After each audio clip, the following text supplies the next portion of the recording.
Hi and hello watch fans, and welcome to another edition of the Real Time Show. With me, your friendly neighborhood jeweler, Aloma Joseph. I have Fabrizio Buonamassa. I'm very honored and proud to welcome my dear friend, and in my humble opinion, a genius, design genius in the virtual studio. Ciao amici, va bene? Ciao caro, everything is great. It's a great pleasure to be with you today. Thank you so much for your presentation. You are very kind. The honor and the pleasure is all mine. I need to apologize on behalf of my co-host Rob Nuds. He is so bummed out because he was so excited to sit down with you as well, but duty called. He had to fly urgently to New York for work. So he apologized. He's still lying in bed right now while we record this. So we'll forgive him. But honestly, secretly, I'm kind of happy because I have you all to myself. Because as you know, I'm a huge fan. Full disclaimer, as a retailer, I'm a proud Bvlgari watch dealer for many years. And that's how I've had the honor to work with you hands-on, meet you, interview several times. We met up in Geneva a few months ago also to discuss the novelties. And before we start off, I want to congratulate you on the amazing launch, and I hope I pronounce it well, the Mediterranean collection. Mediterranean, yes. Mediterranean. Stunning. For those that haven't seen it, you on air know that I love watches. As a man, I love men's watches, but secretly, as a jeweler, I love gemstones, diamonds, and female watches. And I think that Bvlgari is one of the best, and there is maybe none better for female watches, talking about creativity and originality and uniqueness. And we are actually having a lot of designers on the show because Rob Nuds and I and the rest of the team love design. We love designers. And we want to pick your brain, which I'm going to do later today. The Mediterranean collection is amazing. It's basically an aquarium on your wrist. Do I say that correctly? Yeah, exactly.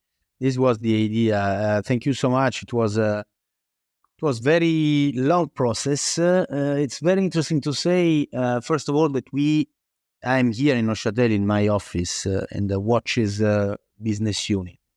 And we are in charge for all the Bvlgari watches. It means, let me say, from the aluminum, our minute and second, that is our entry price watch, to the Mediterranean Garden Giardino Piccolissimo, that is the most expensive watch that we ever made. So as a watches division, as the design director for the watches division, we are in charge for all the Bvlgari watches. Even the jewelry watches are designed here in Neuchâtel. And we involve the jewelry division for the productions and for these kind of things. But even Mediterranean watches, even the Cleopatra pendant, all the watches that we presented during last week in our most important event in Venice are made by the watches business unit. Thank you so much for your appreciation. To make this kind of pieces, it's a very, very long journey. Sometimes it's more than a year. And something like 4,000 hours to make the big Mediterranean garden this year. And it's huge work, honestly. Although I want to quickly do it neatly and chronologically and introduce you and ask you about your career, but since I am so enthusiastic and I love you and I'm excited, I'm bubbling, and I apologize to our listeners, it's going to be a bit chaotic. Let's call it Italian Mediterranean episode. Exactly. Off the bat, I'm going to ask you a devil's advocate question, Fabrizio, and you have to answer quickly, shotgun. Do you love designing female watches or male watches more? But, it's a totally different job. Male watches are more technical. The male collection are driven more by technical features and certain kind of performance. First of all, we talk a lot about the Octo Finissimo. It's a matter of thickness. For gentlemen, the watches and cars have a lot of parallels. So we talk about the engine. We talk about performance of technical components. Springs, wheels, screws, power reserve, all these kind of things. On ladies' side, it's very difficult to manage. On the high jewelry side of the ladies' watches, we can use all our creativity. And we talk less about technicity, but more about the emotions. So even on the male side, we talk about emotion, but it's a more a technical emotion. On the lady side, and is the most difficult things to do, it's to talk about something that you cannot touch. Because for sure, the diamonds are amazing, the Paraíba are beautiful, the fishes that are trembling on the Mediterranean garden are amazing. But if you don't like it, no compromise. On the male side, you can convince. Yes, but look, it's the most thinnest movement. We have 8 days power reserve on the skeleton. We have an amazing finishing. We have a very unique design. You can wear it in different occasions. On the lady side, if the lady says it doesn't fit with my wrist, that's the point. And honestly, we cannot discuss more. So, totally different approach. The lady side is more, let me say, creative in terms of free creativity. On the male side, we follow more a technical approach. You are as professional in interviews as you are in your career and profession. So thank you for that. I'll tone it down. Now I will go back to chronology. So Fabrizio, you're obviously Italian. You're working for an Italian brand, deeply rooted in Italian heritage. You are based in Neuchâtel. Please tell us a bit about yourself, your background, and your career and leading up to Bvlgari. I was born in Naples and 52 years old. I'm 52. And I start to make drawings more or less when I was 4. And still today is the biggest activity, the most important activity of my day, let me say. I moved to Rome when I was very, very young. And I the secondary school was the artistic secondary school that we have in Italy, and after a degree in industrial design in Rome. After Rome, I moved to Turin. I was a car designer in Fiat Group. For if you compare with the thesis, the stage, and the degree, and after I became a designer in Fiat, you have to imagine more or less 1998 until 2021. Yes, when I joined Bvlgari, more or less 4 years in the automotive industry. But let me say that the automotive was the car design was one of my first love, because I was in love for the shapes, proportions, and details of the cars. I grew up in the 70s, one of the most incredible period, not just for watches but even for cars. And many, many important and iconic masters and designers spend their career in the 70s. So we can spend more than 1 hour just to talk about the Italian design in the automotive industry. And the watches are always my passion, car and watches. I had to have my first watch when I was more or less 5 or 6. It was a watch, a second-hand watch for one of my uncles, and I don't remember honestly. I suppose it was a Japanese watch, because in the 70s it was very common to have a Japanese watch. But it was my first watch, and car and watches always be part of my career. Let me say, I joined Bvlgari in Rome in 2001, and as a junior designer. And one of my first job was to design the bracelet of the Octo. That was under the Gerald Genta brand, because Bvlgari bought Gerald Genta and Daniel Roth, so the Manufacture des Autres Horlogeries, from Hourglass in 2000. And we start immediately to develop the Octo, as you know today. So was designed by an external consultant and the Bvlgari design team in Rome at the time, because Gerald Gent and Daniel Roth doesn't have a design team. So they ask immediately to help creative department. It was just one external consultant. And we were in charge to the first Octo and the first Daniel Rock case of the new.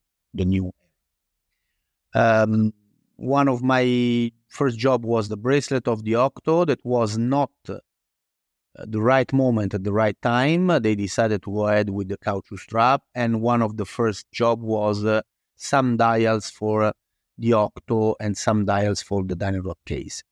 After that, we decided to integrate the company 2009 directly under the Bvlgari logo, and I redesigned personally all the entire collection, and we start to talk about the Octo in a different way. It was that moment, and we arrive on the market with the first Octo, with our minute and second, with our base caliber, and after we start to imagine the evolution of this line with the Octo Finissimo, and now you know the story. So I designed even jewelry for the company, eyeglasses, sunglasses, sometimes accessories. That's why my title is Product Creation Executive Director, not just Watch Design Director, because during my career, I designed some jewelry collection, many other accessories. For example, the B01 Rock is designed by me and my team. Many jewelry collection on the Serpenti was designed by me and my team. So many different things. Today, we design a lot of Octo Finissimo. We design a lot of ladies' watches, eye jewelry watches, and the amazing grand complication of the Octo Roma case. Long journey, 22 years at Bvlgari already. I definitely want to go later into the parallels between cars and watches, because for those of you that do not follow Fabrizio on Instagram, I highly recommend it. It's almost therapeutic. He literally still sketches nonstop. While we were doing the backstage talks before recording, I heard pen strokes. I'm like, Fabrizio, what are you doing? He said, yeah, I'm sketching. You're I mean this in a positive way. You're maniacal. You're a maniac, a design maniac. You nonstop draw. I still today get zillions of comments on the two pieces of art behind me. I'm sitting in my office in Amsterdam in the boutique, and you were so gracious to grant my wish. One of my biggest dreams was to have two custom designs, drawings by you for my children, Rafael and Noah. You made a male watch and a female watch for each of them, and you signed it and wrote a little personal note for them. It's up on my wall. I still get loads of feedbacks whenever I do Zooms or video calls or video recordings. So I'm a huge fan. Follow Fabrizio on Instagram. He designs a lot of car stuff. He sells prints. So if you're a fan like me, you can once in a while order, because you make limited batches, don't you? Yeah, this is a very interesting topic. If you want, later on, we can talk about that. On my Instagram account, it's something that is managed directly by me, not by someone else in the company. And you can see all the things that I love, honestly, from my personal point of view, and all the things that for me is interesting. A lot of reels with me that make sketches and in a real way, as I can do honestly right now. And you can see some beautiful object that I love, some sketches, for sure, watches, but even cars, very important architects that are inspiring me, and beautiful things that I love. So I'll spell out the handle on Instagram. It's FabriOrIZIO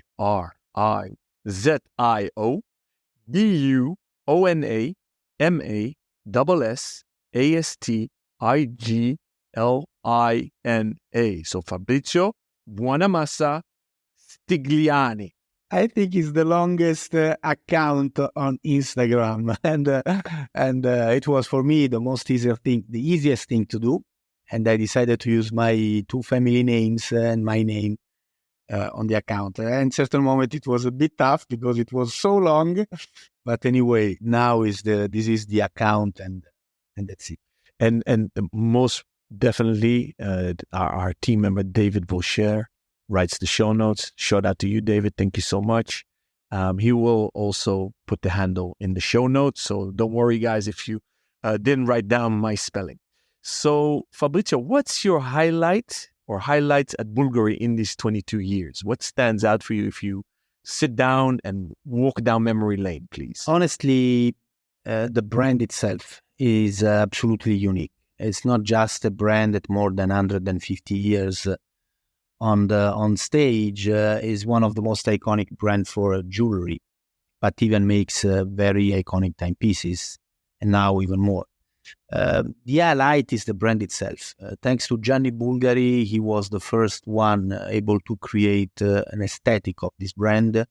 We were very well known for the 80s, in the 90s, for a geometrical approach, for a pure Italian design approach, no matter about which kind of price, but it was very important, the savoir-faire, and it was very important, the innovation and the design of the object.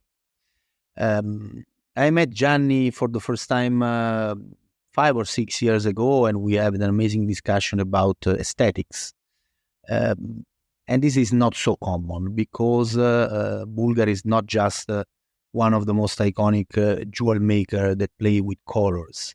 It comes from Rome, and we have a very unique roots that come from the Roman kingdom, but even for the Dolce Vita, this is a very interesting part because everybody knows Dolce Vita for the paparazzi, for Anita Ekberg, Marcello Mastroianni, and Via Veneto. That is a part of the Dolce Vita, but honestly, the Dolce Vita was called in this way because in that period in Rome you can find the most important personality in Italy, and maybe in Europe, or maybe sometimes in the world. The most important poetry, the most important director, the most important artist. You walk around Via Veneto, you can see on the same table Moravia or Lucio Fontana or Maraini with Fellini. So it's not possible to imagine another place in the world with this amazing personality, with these amazing masters at the same table, talking about arts, talking about aesthetics, talking about philosophy, talking about literature, and so on and so forth. That's why we call Dolce Vita. And that's why it was a moment in time, and it was not just thanks to Elizabeth Taylor and Richard Burton, but it was a very unique moment. You can see all the most important and amazing people around the world in the same place at the same time. That's why Rome became so unique. And you can see this kind of thing in Bvlgari Heritage. Our archive is something amazing. Pure, it's something that works in exactly in the same way if you talk about in Italian industrial design. We don't want to make each time the same things. And it's not just a matter of jewels, but even if you talk about cars that everybody knows, and you imagine the design by Giugiaro, by Pininfarina, by Scaglione, by Scaglietti, by Gandini, Bertone, and all the coach builders, you don't find 2 times the same car at the time. Now it's easier.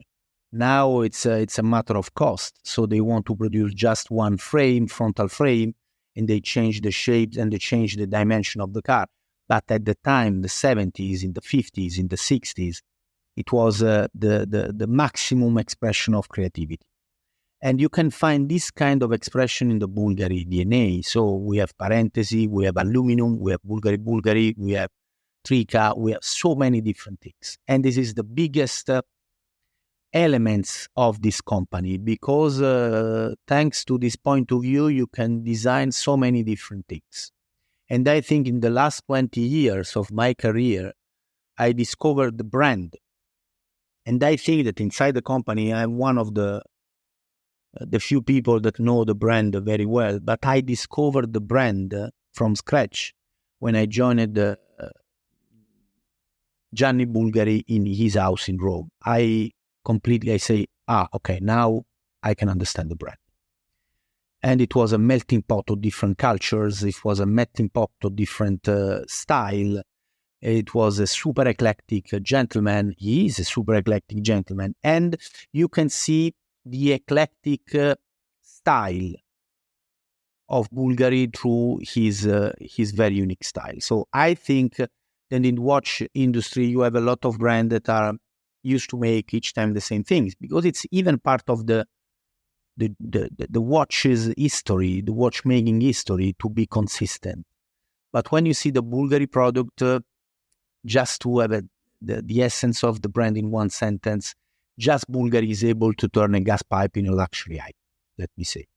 On the Real Time Show, we talk a lot about design. We have a network, the TRTS network, with collectors, listeners, actually watch designers, brand managers, industry experts, etc. And we had a lot of heated debates the last few weeks about design, originality of design. We spoke about it on air. We interviewed designers. You just raised the topic. And there's so much to unpack there. And you and I also had a lot of philosophical discussions. You know, one of my favorite things that I had an epiphany when I was on one of many manufacture visits at the factories in Neuchâtel for Bvlgari watchmaking is, many years ago, I heard the term molto, non troppo, which was epiphany for me and the essence of Italian design, which you just beautifully explained to us, which, if I understood correctly, the Italian translation to English is it's a lot, but not too much. And for me, that's the summary, the epitome of Italian design. And you just explained beautifully from La Dolce Vita into the eclectic design of Bvlgari. You know, Alain, I'm sorry to cut you. Otherwise, I forgot it. The beauty for us is not a philosophical concept. The beauty for us, for the Italians, is more or less a necessity. We grow up surrounded by beauty. No, you have to imagine that you wake up in Florence, in Venice, or in Palermo, or in Naples, or in Rome, or in Turin, or in Milan, and you open your window and you have an amazing landscape. If you are in the Tuscany countryside, you have the amazing cipressi and the smoothness of the Tuscany landscape. If you open your window in Rome, in Venice, in Palermo, in Milan, or you can imagine in Naples, you have a different landscape. And you can start to listen someone that start to sing a song, a very famous Italian song from Verdi, from Pavarotti, something that everybody knows. And you start to taste your coffee.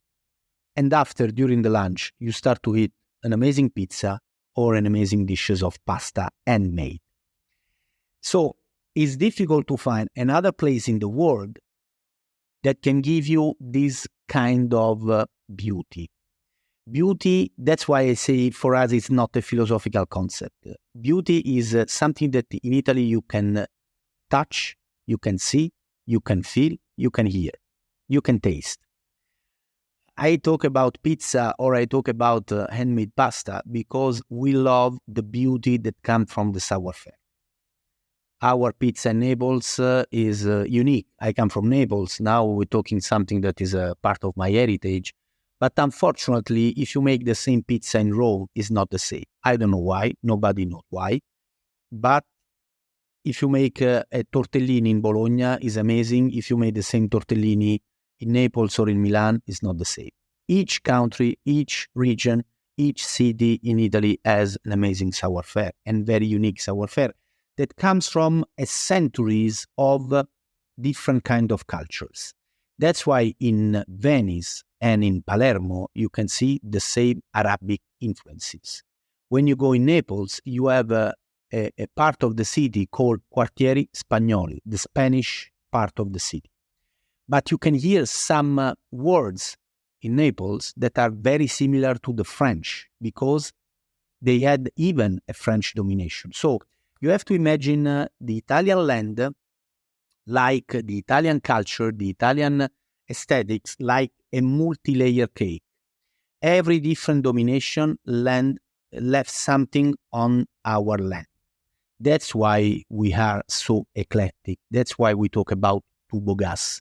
That's why we talk about Achille Castiglioni that took the tractor chair and put in the middle of your dining room, and even in the MoMA Museum in New York. Because we are able to see things in a different way, we are always ironic, and we use the savoir-faire in a very, very amazing way. That's why I love podcasts, because when you do audio only without video on, I'm fully absorbed by your words. The last sentence you said, ironic. I want to zoom in on that.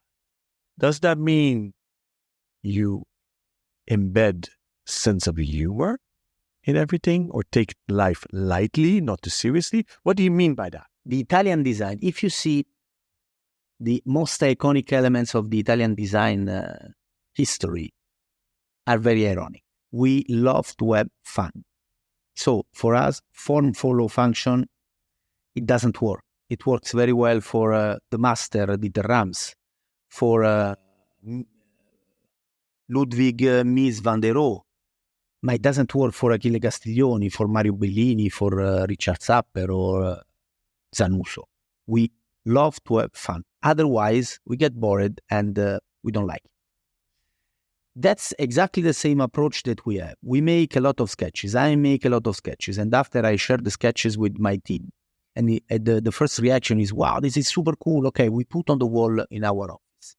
The day after we say, honestly, it's not so cool. It's a bit boring. It's not Bulgari enough.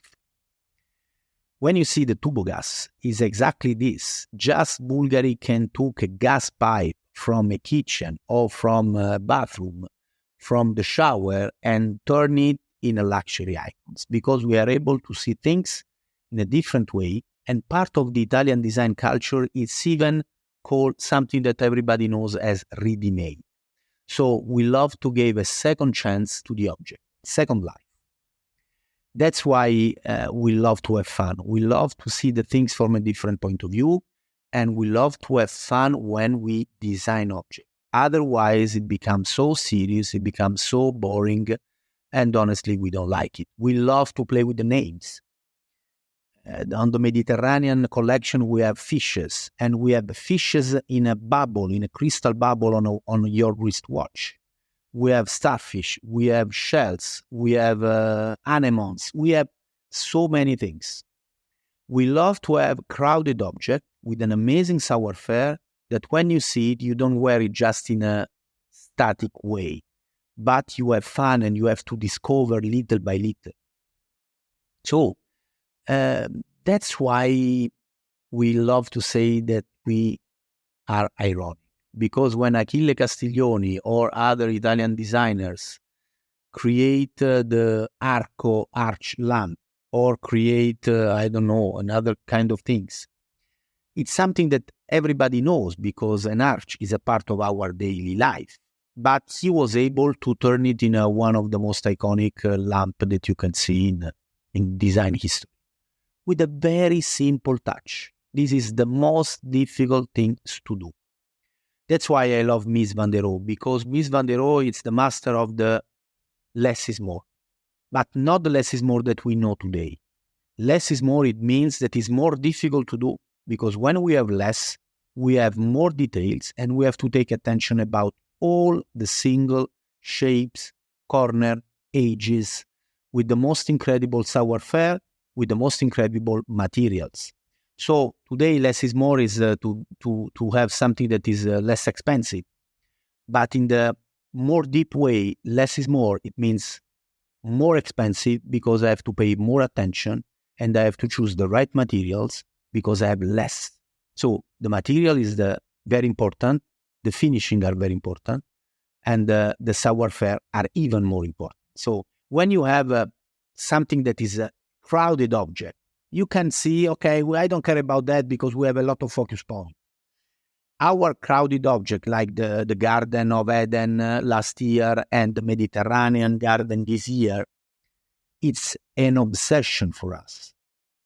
Our supplier, our client, internal client or external client, that when we produce our pieces say, Fabrizio, this piece is amazing. Maybe it's the most difficult piece that we ever made, but we are very happy that it's finished because it was an amazing job for 1 year.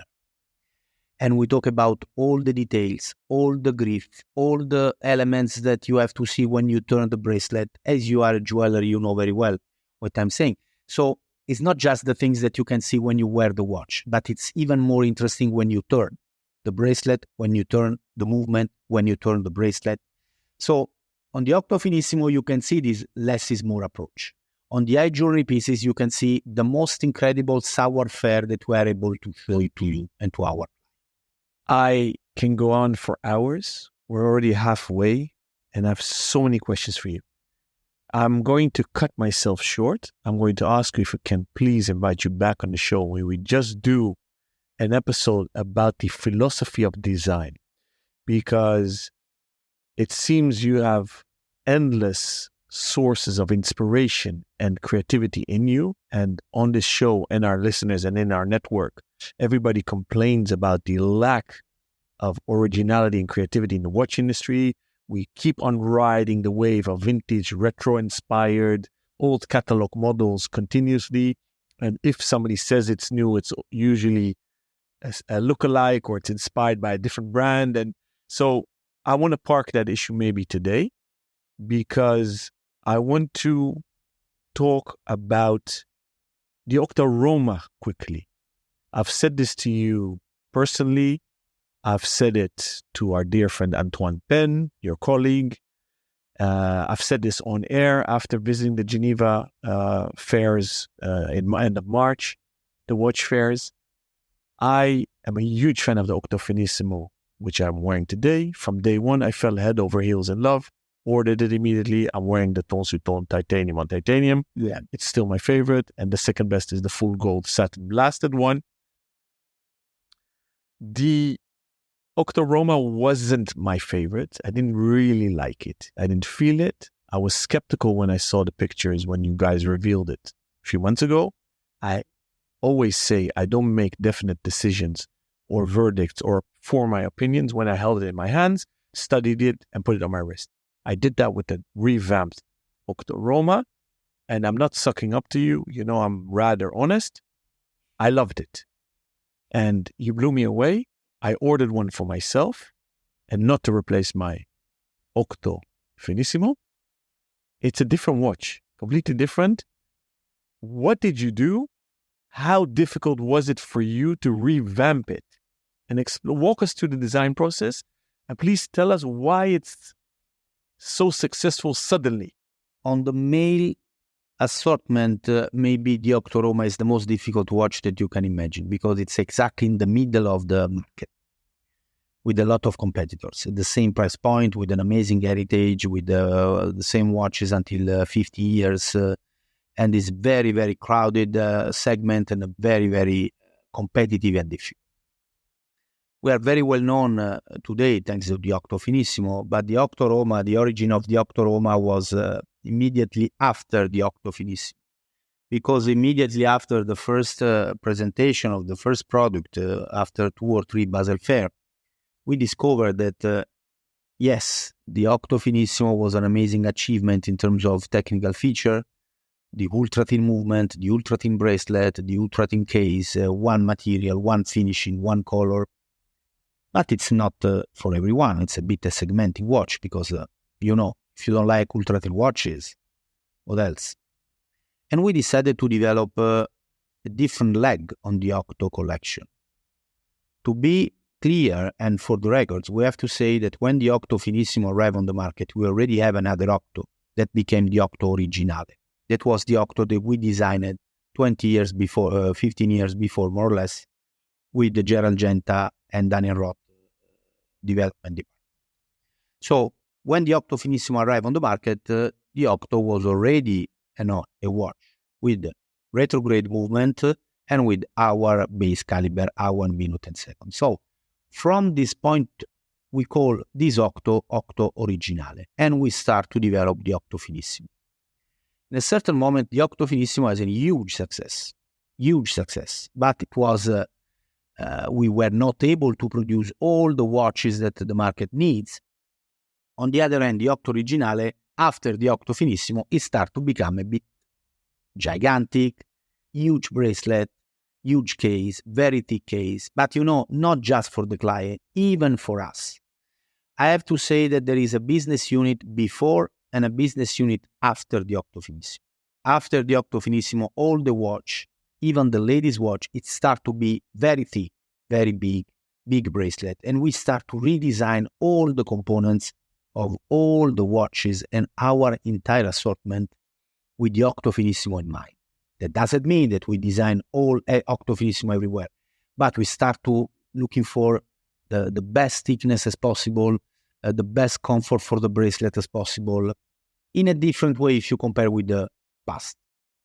In a certain moment, we say, okay, the Octo Originale is so huge and it's very important for some market. But today, after the Octo Finissimo, maybe we need an Octo that is more mainstream. And this is the most difficult things to do because the Octo, it's not a mainstream watch. It's a very iconic in terms of design, different layers, two kind of bezels, more or less a square watch with a very large bracelet. And you say, how can we use the same design to make a more rounded watch, something that it's easier to wear for even the client that doesn't love just the ultra? And we start to design the Octo Roma, that it was just the perfect extrusion from the Octo case with the lugs and more or less the same bracelet of the Octo Finissimo. In a certain moment with the Octo Finissimo, we start to develop the second step. So the first step of the Octo Finissimo, it was to impose the design, impose this point of view, the watch that you can hide under the shirt, a very Italian chic attitude, something that is not shout, something that is more subtle.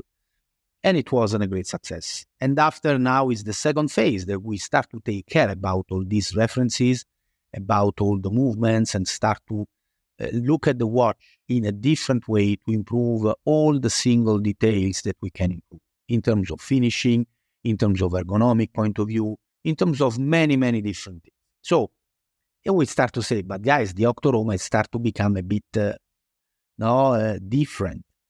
The first Octo Roma was very, how can I say, was very sharp, was very edgy, was very radical in terms of design if you compare with other watches. So we decided to take care about the Octo Finissimo, and now you can see the Octo Finissimo a days, that is a completely different watch. On the same moment, we start to take care about the Octo Roma. But the Octo Roma is for a different client.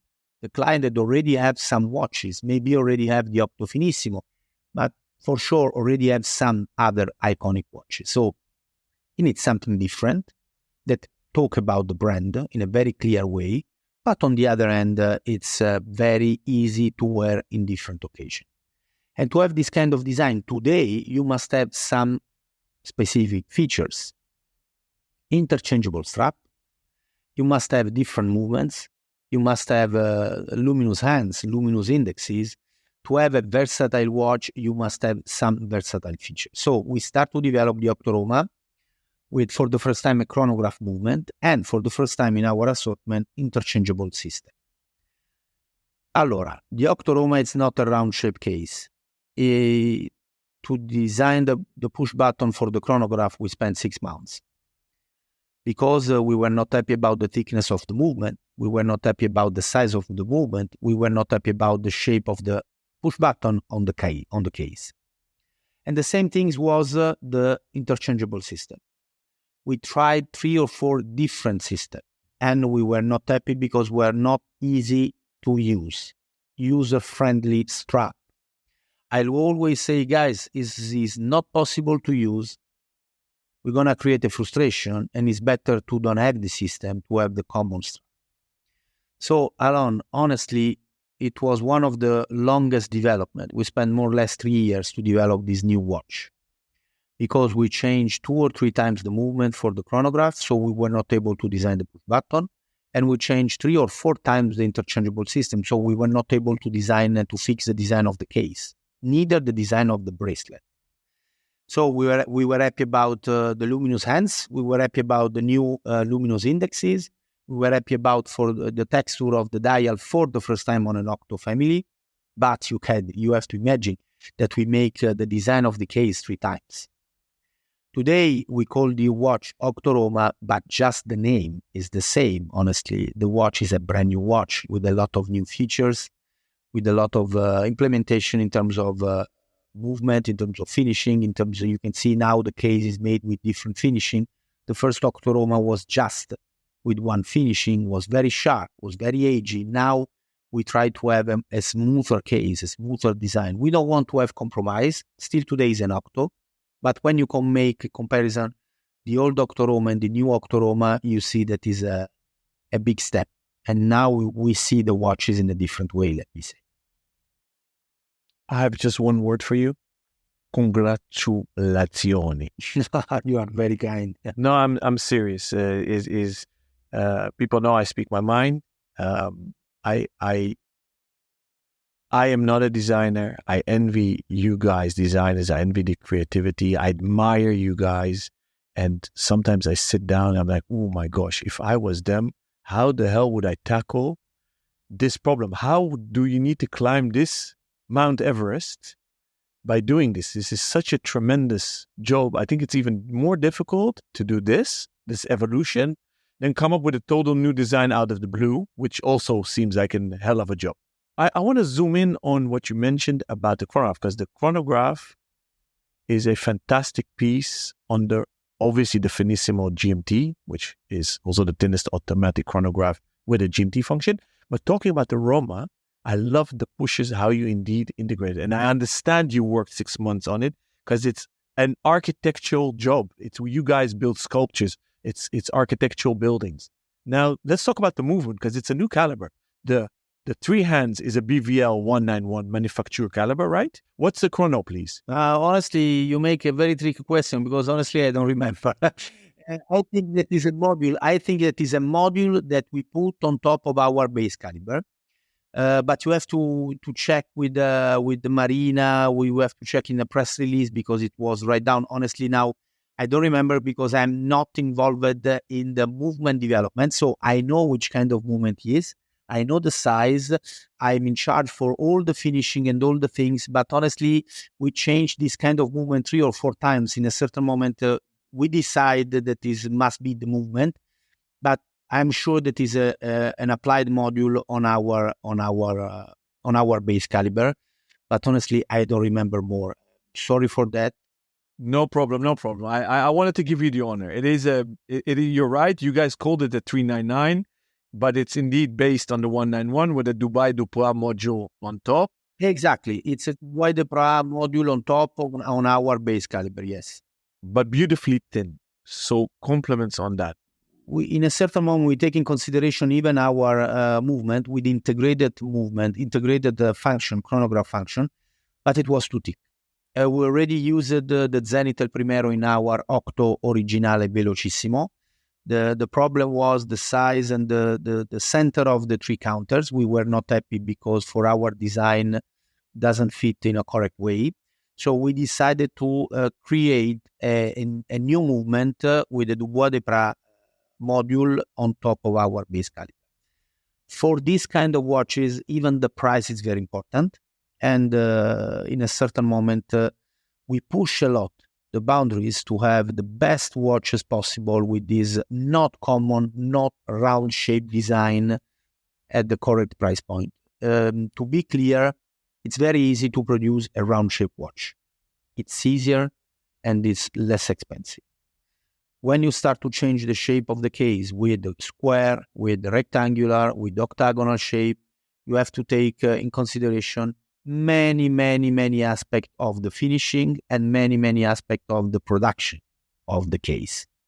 And it starts to become a totally different price and totally different approach. Our idea was to have the right watch with the right finishing, with the right evolution of the Octoroma, but with the right price. Otherwise, nobody cares. I'm honest. I'm very tough.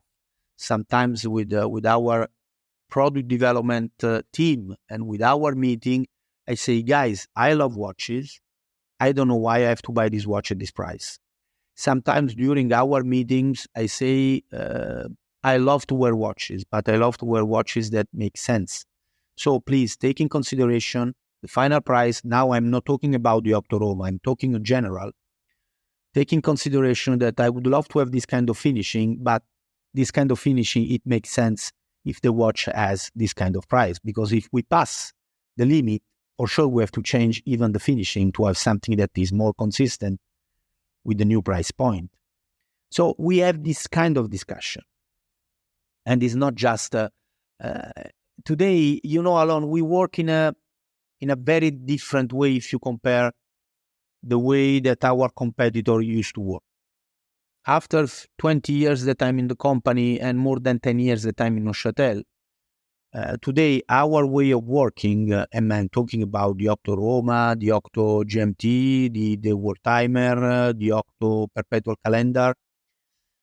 Our way of working is that I make some sketches, my team make the sketches, we find the right one, and we start to talk immediately with the manufacturing side and with our watch. And the sentence that we have, the question that we have from our watchmasters in our facilities is, please tell us which kind of complication you would love to have, and tell us where you would love to have the counters and which kind of counters you would love to have.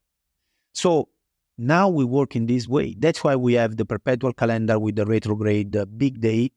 That's why we have the world timer on the Octo Roma, and that's why we have all our finissimo movement.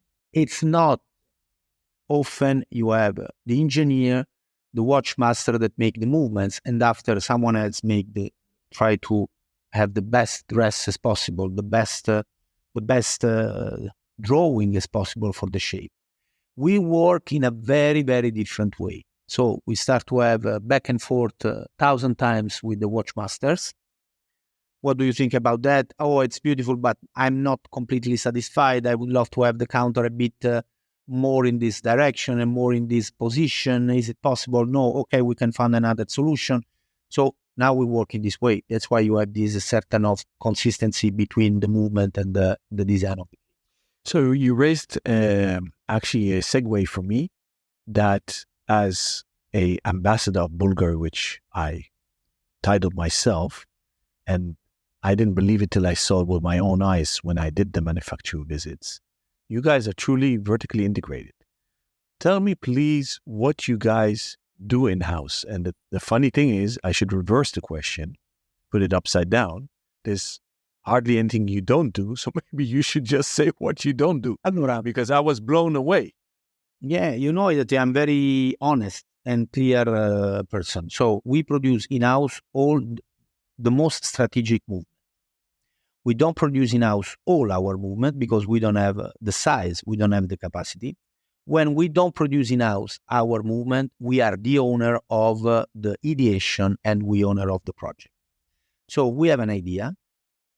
We are not able to produce the movement in-house because we don't have capacity and we are full, let me say, all the manufacturing side are saturated from the other movement.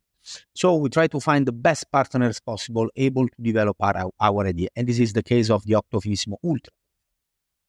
We were not able to develop and produce the movement in-house. And we developed the movement directly with our partner. It means that we design the watch with our partner. We don't buy the movement. We develop and design the movement directly with our partner. We produce in-house the Finissimo hour, minute and second, the Finissimo Skelet, the Finissimo chronograph, the Finissimo perpetual calendar. We produce in-house the Octo Striking Tourbillon, the Octo Striking Tourbillon with diamonds that we showed in a Venice event. We produce in-house the Octo Finissimo, the minute repeater. We produce in-house all our chiming watches, the Three Hammers, the Carillon Tourbillon, the Perpetual Calendar Tourbillon, Moon Phase, Grassonnerie. What else? We produce in-house our base caliber. We produce in-house the Lucea skeleton movement. We produce in-house mostly all our dials, mostly all our cases, a lot of bracelets. We assembling mostly 90% of our production here in Neuchâtel. Maybe I forgot something. Our jewelry watches often are produced in Italy with our facility in Valenza and I Jewelry Atelier in Rome. We produce in-house our Piccolissimo movement and we are very proud about that.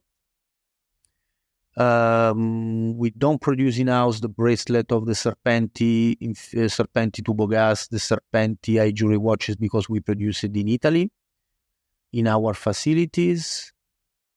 We don't produce screws. We don't produce leather strap. We don't produce springs.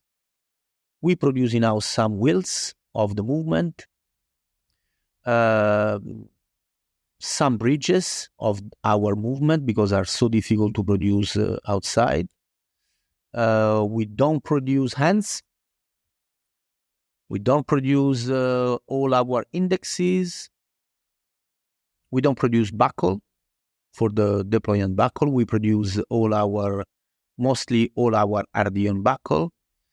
We don't produce crown, and I think we don't produce glass. We don't produce gasket.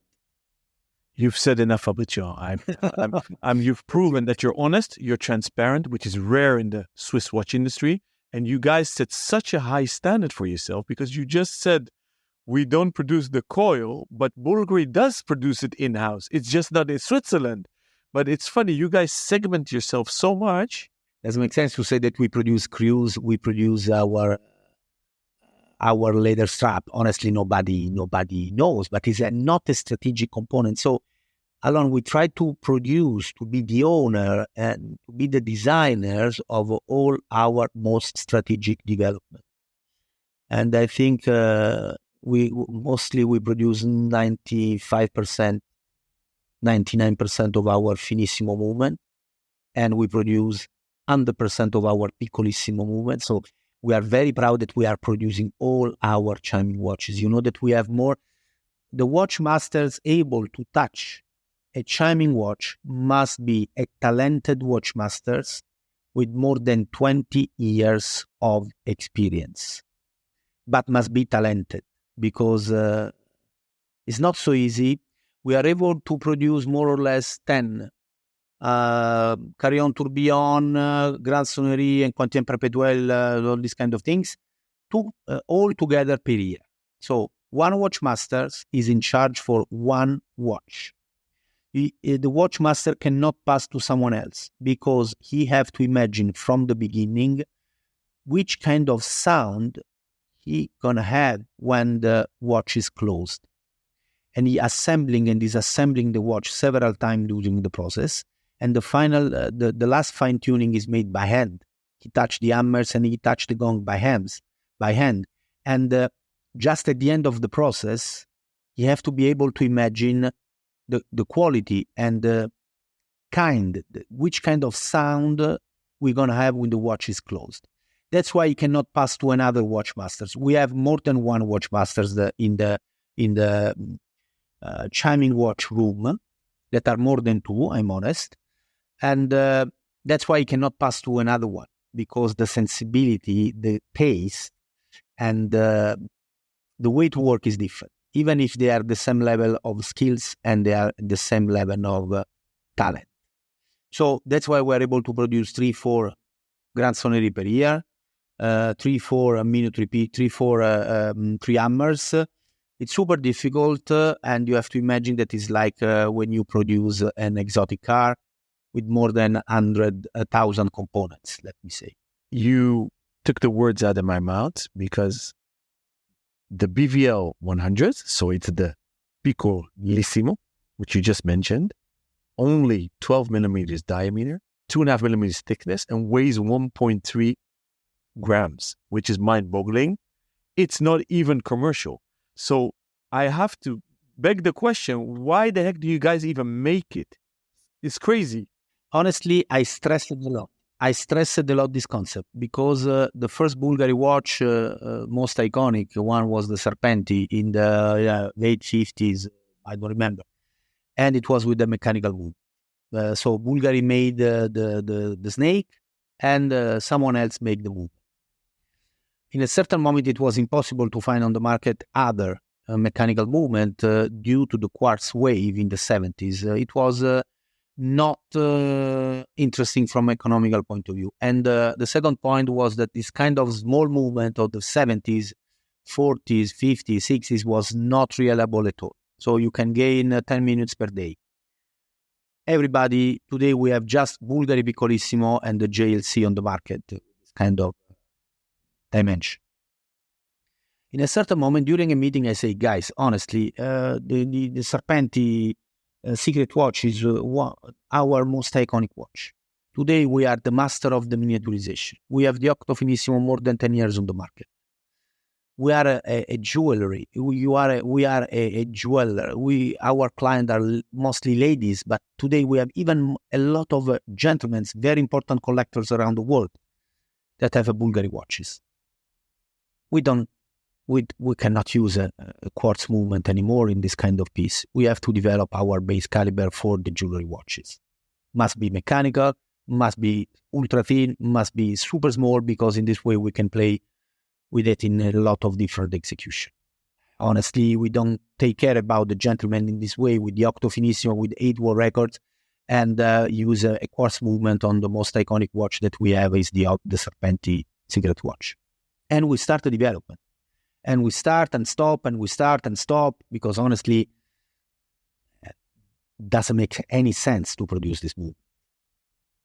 But we want to produce this movement because we are the master of the miniaturization. We are we love these kind of things, and we love to have a piccolissimo, a mechanical movement inside our Serpenti and inside our jewelry watch. We are very proud about that. And when we arrive on the market during our presentation in January about the new piccolissimo movement, I receive a lot of messages. You are crazy again. It's a huge surprise. No one else is able to do something like that. Amazing movement. Again, after the Finissimo, you have the Piccolissimo. We are very happy about that. But Alon, there is just 2 brands able to produce it, because it doesn't make sense to have this kind of movement. But for us, jewelry watches is not just the cherry on the cake. Jewelry watches is one of the most important part of our DNA. That's why we want to serve this kind of part of our lineup in the most noble and sophisticated way. That's why. The watch community, thank you, congratulate you, and thank you for bringing so much newness into the industry. As I said, Fabrizio, I can go on for hours. Can I please invite you back on the show with Rob as well? Very soon we can continue for hours. I kind of want to wrap it up. I enjoyed every second of this episode. Grazie mille. I don't know if I replied to all your questions, but I talk a lot. But the topic is so interesting. And as you can see, it's not just because I make sketches. This is our job, is our passion, is our life. That's why for me, it's not just a podcast. It's not. I'm talking with a friend. I'm talking about the design topic, the aesthetic topic, mechanical features, and all these kind of things. That's what. I want to thank all our dear listeners. If you have any questions for Fabrizio or the whole Bvlgari team, please send them to us so we can ask them on the show during the next recording with Fabrizio, maybe with Antoine, maybe we'll do a panel with more designers. Make sure to follow Bvlgari on Instagram as well. That's at Bvlgari. If you have any questions for Rob and I, you can reach us by email, rob@therealtime.show. You can find Rob on Instagram at robnudds. You can email me, alon@therealtimeshow, or find me on Instagram, alonbenjoseph. Thank you so much and keep on ticking. Ciao a tutti. Ciao caro.